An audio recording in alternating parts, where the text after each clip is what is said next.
Carl Jung, un nom qui résonne avec la profondeur de l'âme humaine. Il a passé des décennies à étudier les dynamiques complexes, souvent destructrices, entre les prédateurs émotionnels et leurs victimes. Il a découvert quelque chose que la plupart des psychologues préfèrent ne pas mentionner, une vérité troublante, mais essentielle. L'empathe guérit.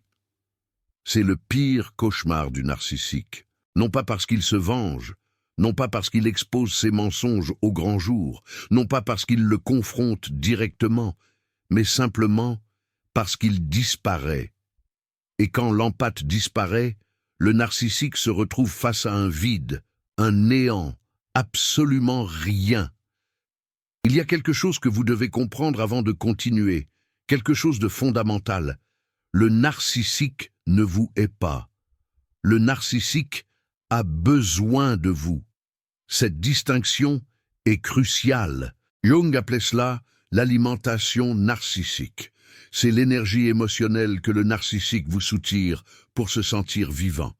Chaque larme que vous avez versée, chaque nuit blanche passée à vous torturer, chaque fois que vous vous êtes demandé ce que vous aviez fait de mal, tout cela était son aliment, son carburant, votre souffrance était sa nutrition. Mais voici le point qui change tout. Quand vous guérissez vraiment, vous cessez de produire cet aliment et le narcissique meurt de faim.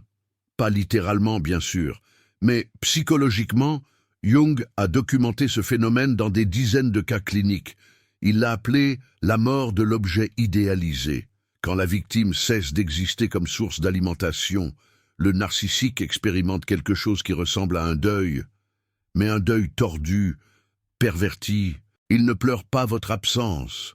Il pleure ce qu'il ne peut plus extraire de vous. Laissez-moi vous expliquer exactement ce qui se passe dans l'esprit du narcissique quand l'empathe commence à guérir. Parce que c'est une chose que presque personne ne vous dit. Le narcissique possède un radar interne, une sorte de sixième sens. Jung appelait cela la fonction perceptive orientée vers l'objet. C'est une capacité presque surnaturelle à détecter les changements émotionnels chez ses victimes. Le narcissique sait avant vous-même quand vous commencez à guérir, il le détecte dans votre ton de voix, dans vos silences, dans la façon dont vous ne réagissez plus comme avant, et ce moment précis, ce moment où il détecte le changement, c'est là qu'il panique. La première phase de la panique narcissique est la négation. Le narcissique se dit à lui-même que c'est temporaire, que vous traversez une phase, que vous allez redevenir comme avant, la personne qu'il connaissait et manipulait. Il se convainc qu'il a encore le temps de vous ramener à la raison, à sa raison. Mais pendant ce temps, il vous observe. Le moindre de vos mots, le moindre de vos gestes, la moindre de vos décisions. Il mesure à quel point vous avez changé. Et quand il confirme que le changement est réel, quand il ne peut plus le nier, quand la réalité le frappe de plein fouet, il passe à la deuxième phase, la tentative de réaspiration désespérée. La tentative de réaspiration, ou hoovering en anglais, est un terme que les psychologues utilisent pour décrire les efforts du narcissique pour aspirer sa victime à nouveau dans la relation toxique. Mais la tentative de réaspiration du narcissique, quand il détecte que l'empathe est en train de guérir, est différente. Elle est plus intense, plus créative, plus manipulatrice. Parce que le narcissique sait qu'il est en train de perdre, qu'il est au bord du gouffre. Soudain, il vous envoie des messages qui semblent sincères. Il vous appelle d'une voix brisée, implorante. Il apparaît dans les endroits où il sait que vous serez. Certains vont même jusqu'à pleurer, à simuler la détresse, et c'est là que l'empathe, qui n'a pas complètement guéri, retombe. Parce que cela semble si réel, si authentique, on dirait qu'il a finalement compris, qu'il a pris conscience de ses erreurs. Mais Jung nous a mis en garde contre cela. Il l'a appelé le mirage de la transformation narcissique. Le narcissique ne change pas, il joue à changer. Il acte. La différence est cruciale. Comment distinguer la tentative de réaspiration du remords véritable, du regret sincère? Jung a donné une réponse brillante. Observez ce qui se passe quand vous dites « non ». Le remords véritable respecte votre décision. Accepte les conséquences de ses actes, vous laisse l'espace dont vous avez besoin. La tentative de réaspiration narcissique réagit avec une rage contenue, une culpabilité projetée sur vous, des menaces voilées. Si vous dites non et que la personne réagit comme si vous lui deviez quelque chose, ce n'est pas du remords, c'est de la manipulation, pure et simple. Et cette manipulation a une date de péremption. La troisième phase est la plus dangereuse, la plus sombre, quand le narcissique confirme que la tentative de réaspiration ne fonctionne pas, quand il vérifie que vous êtes vraiment en train de guérir, que vous lui échappez. Il entre dans ce que Jung appelait la fragmentation de l'ego. Son image de lui-même, si soigneusement construite, commence à se briser en 1000 morceaux. Le narcissique a bâti toute son identité sur l'idée qu'il est irrésistible, qu'il peut contrôler qui il veut, que personne ne l'abandonne vraiment. Et vous, en guérissant, vous êtes en train de prouver que tout cela n'était qu'un mensonge, une illusion. Vous êtes en train de détruire sa réalité, sa façade. C'est important de comprendre cela. Le narcissique ne souffre pas de vous perdre vous. Il souffre de ce que votre départ signifie à son sujet, de ce que cela révèle sur sa propre fragilité. Si vous avez pu partir, si vous avez pu guérir, si vous avez pu construire une vie sans lui, alors il n'était pas aussi puissant qu'il le croyait. Alors il n'était pas aussi indispensable qu'il s'en était convaincu. Alors il n'était pas spécial. Et pour le narcissique, ne pas être spécial, c'est l'équivalent de ne pas exister, de sombrer dans le néant. Jung a décrit cela comme l'effondrement du faux self. C'est le moment où le masque tombe, où la façade s'écroule et où le narcissique doit confronter le vide, l'abîme, qui a toujours été là, tapis en dessous. Ce vide, cette absence d'être, est sa pire crainte, son plus grand cauchemar, et votre guérison l'oblige à le regarder droit dans les yeux. Maintenant, voici la partie que je veux le plus que vous compreniez. Parce que jusqu'à présent, nous avons parlé de ce qui arrive au narcissique, de ses réactions, de ses stratégies. Mais ce qui est vraiment important, c'est ce qui vous arrive à vous. Jung avait un concept qui est fondamental pour comprendre la guérison de l'empathe. Cela s'appelle l'individuation. C'est le processus par lequel une personne devient qui elle est vraiment, séparée des attentes des autres, séparée des rôles qu'on lui a imposés, séparée des blessures qui l'ont définie. L'empathe blessé n'a pas achevé son processus d'individuation. Il est fusionné avec la douleur du narcissique, avec les besoins du narcissique, avec la réalité déformée du narcissique. Mais l'empathe qui guérit, l'empathe qui fait le travail intérieur nécessaire, achève son individuation. Et quand cela se produit, il devient inaccessible. Inaccessible ne signifie pas que vous construisez un mur autour de vous. Cela ne signifie pas que vous devenez froid, ou cynique, ou fermé. Cela signifie quelque chose de beaucoup plus profond. Cela signifie que votre centre de gravité émotionnelle ne se trouve plus à l'extérieur de vous. L'empathe blessé recherche la validation externe. Il a besoin que les autres confirment sa valeur. Il a l'impression que sans connexion, il n'existe pas. L'empathe guéri a sa valeur ancrée internement. Il n'a pas besoin que le narcissique le voie. Il n'a pas besoin que le narcissique le valide. Il n'a pas besoin que le narcissique confirme qu'il est digne d'amour. Il le sait déjà, au plus profond de lui-même. Et ça, c'est ce que le narcissique ne peut pas supporter. Pensez-y du point de vue du narcissique. Son pouvoir a toujours dépendu de votre besoin, de votre dépendance. Il pouvait vous manipuler parce que vous aviez besoin de son approbation, de son admiration. Il pouvait vous contrôler parce que vous craigniez son rejet, son abandon. Il pouvait vous blesser parce que votre estime de vous était entre ses mains. Mais quand vous guérissez, quand vous n'avez plus besoin de rien de lui, il perd tout son pouvoir, toute son emprise. C'est comme si vous étiez soudainement immunisé contre son venin, contre sa toxicité. Jung utilisait une métaphore intéressante. Il disait que le processus d'individuation crée une sorte de membrane psychique, une protection, une frontière invisible, qui protège le vrai moi des invasions externes. Le narcissique peut continuer à essayer de manipuler, mais il ne peut plus entrer. Il y a un moment spécifique qui marque le point de non-retour. C'est le moment où l'empathe cesse de se demander pourquoi. Pourquoi m'a-t-il fait ça? Pourquoi ne peut-il pas changer? Pourquoi m'a-t-il choisi moi? Pourquoi est-ce moi qui souffre? Ces questions maintiennent la connexion vivante. Chaque pourquoi est un fil invisible qui vous attache au narcissique. Mais quand vous guérissez, quand vous terminez vraiment le processus, vous cessez de demander. Pas parce que vous réprimez la curiosité, mais parce que, genuinement, ça ne vous importe plus. Le narcissique devient irrélevant, et cette irrelevance est sa véritable mort. Ceci m'amène à quelque chose que Carl Jung a observé chez beaucoup de ses patients. L'empathe guéri développe une compétence qu'il n'avait pas avant, la capacité de voir le masque.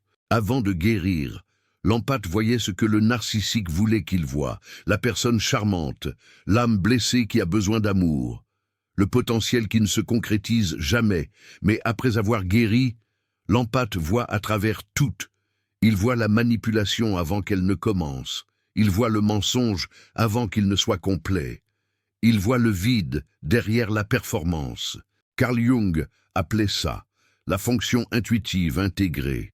C'est comme si la blessure avait réveillé un sens supplémentaire. L'empathe guéri n'est pas naïf. Il est impossible à duper. Et c'est là que le cauchemar du narcissique devient permanent. Parce qu'il ne vous a pas seulement perdu vous, il a perdu la possibilité de vous tromper encore. Il a perdu la possibilité que vous reveniez. Il a perdu la possibilité que d'autres empathes comme vous tombent dans ces pièges. Parce que maintenant, vous pouvez les avertir. L'empathe guéri devient un phare d'alerte. Votre guérison protège les autres. Votre transformation expose le narcissique. Votre existence même est la preuve qu'on peut s'en sortir. Il y a quelque chose que j'ai besoin de vous dire à propos du processus de guérison. Parce que je sais que si vous regardez cette vidéo, vous êtes probablement à un certain point du chemin. La guérison de l'empathe n'est pas linéaire. Il y a des jours où vous avez l'impression d'avoir avancé de plusieurs années. Et il y a des jours où vous avez l'impression d'être revenu au début. Carl Jung a mis en garde contre ça. Il appelait ça la spirale de l'individuation. Vous ne montez pas en ligne droite, vous montez en cercles. Parfois, vous passez par le même point 2 fois, ou 3, ou 10. Mais chaque fois que vous passez, vous êtes un peu plus out. Chaque fois que le souvenir fait mal, il fait un peu moins mal.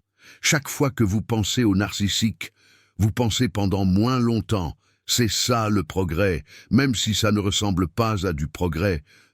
Je veux vous parler de quelque chose que Carl Jung a découvert à propos de la relation entre l'empathe et le narcissique. Parce qu'il y a une raison pour laquelle ces deux personnalités s'attirent. Ce n'est pas un accident, ce n'est pas de la malchance, ce n'est pas un destin cruel, c'est une complémentarité ombreuse. Carl Jung expliquait que chaque personne a une ombre, la partie de nous que nous ne voulons pas voir, les aspects que nous rejetons, les qualités que nous nions. L'empathe a une ombre qui inclut l'incapacité de poser des limites, la difficulté de se prioriser, la tendance à se sacrifier jusqu'à disparaître. Le narcissique a une ombre qui inclut le vide, l'incapacité de ressentir, le besoin désespéré d'alimentation externe. Ces deux ombres s'emboîtent comme deux pièces d'un puzzle brisé. L'empathe donne sans limite, le narcissique prend sans limite. Ça semble parfait, jusqu'à ce que l'empathe n'ait plus rien à donner. La guérison implique d'intégrer votre ombre. Ça signifie apprendre à poser des limites sans culpabilité. Ça signifie vous prioriser sans honte. Ça signifie reconnaître que donner sans mesure n'est pas de l'amour. C'est de l'auto-abandon. Quand vous intégrez cette ombre, quand vous apprenez ces leçons, vous ne vous emboîtez plus avec le narcissique. Les pièces du puzzle changent de forme, et le narcissique se retrouve avec un espace vide là où vous étiez avant. Il y a une question que beaucoup d'empathes en processus de guérison se posent. Le narcissique peut-il changer? Carl Jung était très clair à ce sujet. Le narcissisme pathologique n'est pas un comportement. C'est une structure de personnalité. Changer cette structure nécessite quelque chose que le narcissique ne peut pas se faire. Ça requiert de se regarder honnêtement. Ça requiert d'accepter qu'il a un problème. Ça requiert de tolérer la honte de se voir tel qu'il est. Et le narcissique a construit toute son existence précisément pour éviter ça. Son masque existe pour ne pas avoir à se regarder. Sa grandiosité existe pour ne pas avoir à ressentir de honte. Sa manipulation existe pour ne pas avoir à faire face aux conséquences. Lui demander de changer, c'est lui demander de détruire tout ce qu'il croit être. C'est possible théoriquement, mais c'est tellement improbable que Carl Jung recommandait de ne pas espérer. C'est libérateur si vous y pensez bien, parce que ça signifie que ce n'était pas votre faute. Vous n'avez pas échoué à l'aimer suffisamment. Vous n'avez pas échoué à vous expliquer mieux. Vous n'avez pas échoué à être plus patient, ou plus compréhensif, ou plus tolérant. Le problème n'a jamais été dans ce que vous donniez. Le problème était dans qui le recevait. Un narcissique avec tout l'amour du monde reste un narcissique, parce que son vide ne se remplit pas avec de l'amour externe. Son vide ne pourrait se remplir qu'avec un travail interne qu'il n'est pas disposé à faire.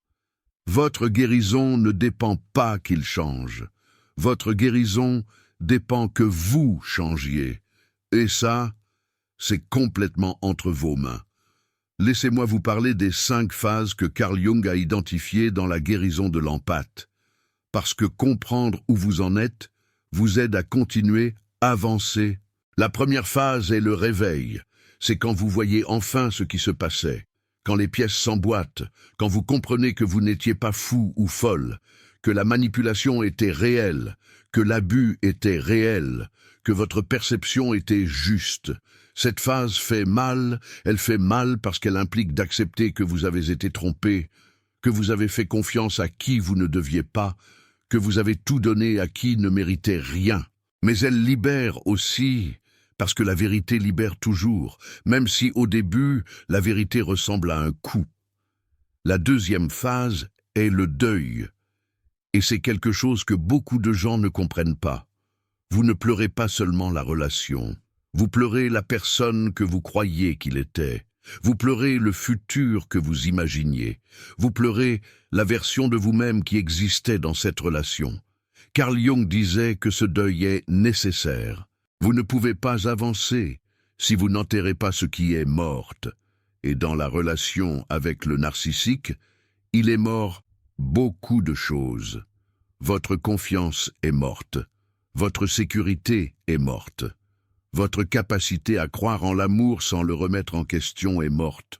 Pleurez ça, ce n'est pas de la faiblesse, c'est le prix de la guérison.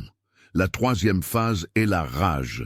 C'est la phase que beaucoup d'empathes évitent, parce que l'empathe a été entraîné à ne pas ressentir de rage, à pardonner toujours, à comprendre toujours, à mettre l'autre en premier, toujours.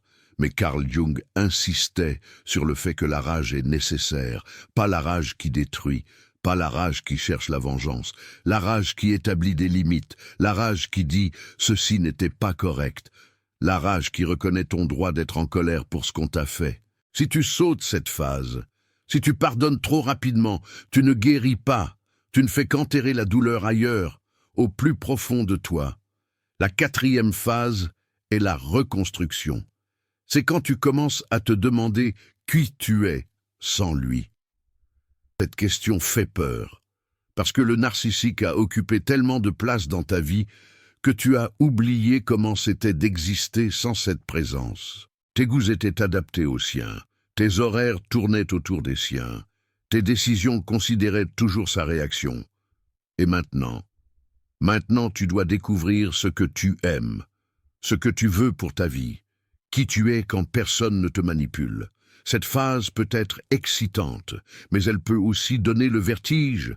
Jung l'appelait la naissance du vrai moi ou du soi véritable. Et toute naissance implique de la douleur. C'est inévitable. La 5e phase est l'intégration. C'est quand tout ce que tu as appris devient partie de toi, un élément constitutif de ton être. Ce n'est plus de la théorie. Ce n'est plus quelque chose que tu répètes pour te convaincre. C'est qui tu es.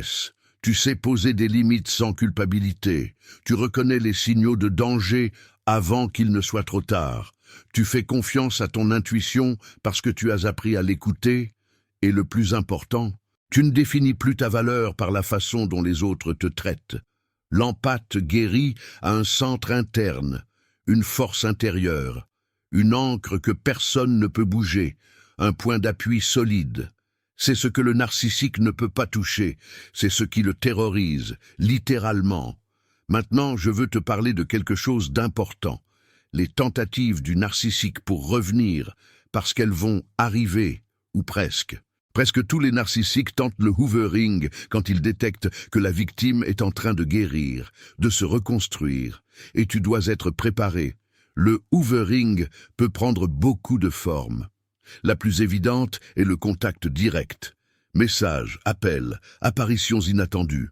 Mais il y a des formes plus subtiles, plus insidieuses. Parfois le narcissique utilise d'autres personnes, des membres de la famille en commun, des amis partagés, quelqu'un qui, innocemment, te donne des informations sur lui ou lui donne des informations sur toi. Parfois le narcissique utilise les réseaux sociaux, des publications qui sont clairement dirigées vers toi, même s'il ne te mentionne pas. Des stories qu'il sait que tu vas voir. Parfois le narcissique apparaît simplement là où il sait que tu vas être, comme par hasard. Tout cela est du hoovering, une tentative de réaspiration. Tout cela est une tentative de te ramener en arrière, de te récupérer. La meilleure défense contre le hoovering est le contact zéro, le no contact. Cela ne signifie pas que tu le hais, cela signifie que tu protèges ta guérison, ton chemin vers la guérison. Carl Jung parlait de l'importance de la séparation physique comme soutien à la séparation psychique. Il est très difficile de guérir de quelqu'un tant que tu restes en contact. C'est quasiment impossible. Chaque interaction réactive le schéma. Chaque message rouvre la blessure. Chaque rencontre te ramène un peu à l'état antérieur. Le contact zéro n'est pas une punition pour le narcissique. C'est une médecine pour toi, un pansement sur ton âme. Je sais qu'il y a des situations où le contact zéro est impossible. Des enfants en commun, un travail partagé, des familles entrelacées. Dans ces cas, Jung recommandait ce que l'on appelle maintenant le contact gris, ou la technique du rocher gris. C'est être présent physiquement tout en étant absent émotionnellement, se murer dans le silence. Tu réponds le minimum nécessaire. Tu ne partages rien de personnel. Tu ne réagis pas aux provocations. Tu deviens un mur gris, infranchissable. Rien à donner, rien à prendre. Le narcissique s'ennuie des murs gris, parce qu'il ne peut pas se nourrir d'eux. Ils n'ont aucun intérêt à ses yeux. Il y a quelque chose qui se passe quand l'empathe guérit que presque personne ne mentionne. Le narcissique le sent à distance, même sans contact direct. Ce n'est pas de la magie. Ce n'est pas de la télépathie. C'est quelque chose de beaucoup plus simple. Le narcissique a un radar pour détecter l'alimentation narcissique disponible, les proies potentielles. Quand tu étais blessé, quand tu étais dans le besoin, tu émettais une fréquence que le narcissique pouvait détecter, facilement. Mais quand tu guéris, quand tu n'as plus besoin, cette fréquence change, radicalement. Et le narcissique le note. Il s'en rend compte. Parfois, le hoovering arrive précisément quand tu commences à te sentir mieux. Ce n'est pas une coïncidence. C'est que le narcissique a détecté qu'il est en train de te perdre, que tu lui échappes. C'est une tentative désespérée de revenir avant qu'il ne soit trop tard, avant de te perdre définitivement. Si tu es en cours de guérison et que le narcissique apparaît juste quand tu te sens mieux, prends-le comme un signal que tu es sur la bonne voie. que tu as pris le bon chemin. Il ne viendrait pas s'il ne sentait pas qu'il est en train de te perdre, qu'il te perd pour toujours. Son apparition confirme ton progrès. Son désespoir valide ta guérison. Prouve que tu guéris. Je veux que tu comprennes quelque chose à propos du futur. L'empathe guéri ne devient pas quelqu'un qui ne peut pas aimer. C'est un mythe, une fausse idée. La guérison ne te ferme pas. Elle t'ouvre, mais elle t'ouvre d'une manière différente. Avant, tu t'ouvrais sans filtre, sans protection, sans discernement, naïvement. Maintenant, tu t'ouvres avec conscience, avec des limites, avec clarté. L'empathe guéri peut aimer plus profondément qu'avant, parce qu'il sait maintenant ce qu'est l'amour de vrai. Il sait que l'amour véritable ne fait pas constamment mal. Il sait que l'amour véritable ne te fait pas douter de ta réalité. Il sait que l'amour véritable te fait grandir et non disparaître. Carl Jung avait une phrase qui me semble parfaite pour cela. Il disait que le but de la souffrance est l'expansion de la conscience. Tu n'as pas souffert en vain. Chaque larme t'a enseigné quelque chose. Chaque manipulation t'a montré quelque chose. Chaque mensonge t'a révélé quelque chose. Maintenant tu peux voir ce qui était invisible avant. Maintenant tu peux protéger ce que tu laissais exposer avant. Maintenant tu peux choisir ce que tu acceptais par défaut avant, sans réfléchir. La souffrance avait un but, un sens profond. Et ce but, c'est toi, transformé. Parlons de ce qui se passe à long terme. Le narcissique qui a perdu un empathe guéri ne s'en remet jamais complètement. Pas parce qu'il continue de t'aimer, ce n'est pas de l'amour, mais parce que tu représentes son échec, son incapacité à manipuler et contrôler. Tu représentes le fait que quelqu'un a pu s'échapper, que quelqu'un a pu voir à travers le masque, que quelqu'un a pu construire une vie meilleure sans lui, sans sa présence toxique. Chaque fois qu'il pense à toi, il doit confronter cette réalité, ce constat amer. Et cela le fait mal, pas de la façon dont l'amour fait mal, mais de la façon dont l'ego blessé fait mal, une blessure narcissique. Le narcissique peut essayer de te remplacer. En fait, il le fera presque certainement. Il trouvera une autre source d'alimentation, une autre personne qui remplira le vide que tu as laissé. Mais voici l'ironie, le paradoxe. Aucune source d'alimentation n'est suffisante pour le narcissique. Le vide qu'il a à l'intérieur ne se remplit pas. C'est un puits sans fond. Il peut changer de personne 100 fois, et il restera vide. Tu n'étais pas le problème. Tu n'étais pas la solution non plus. Personne n'est la solution pour le narcissique, sauf lui-même, et il refuse de voir ses propres démons. Et cette solution, il ne va jamais la chercher. Voici ce que je veux que tu retiennes de cette vidéo. Ta guérison est ta plus grande victoire. Tu n'as pas besoin de le confronter, tu n'as pas besoin de l'exposer, tu n'as pas besoin que le monde sache ce qu'il t'a fait. Tu as juste besoin de guérir, de te reconstruire, parce que ta guérison parle plus fort que n'importe quelle dénonciation.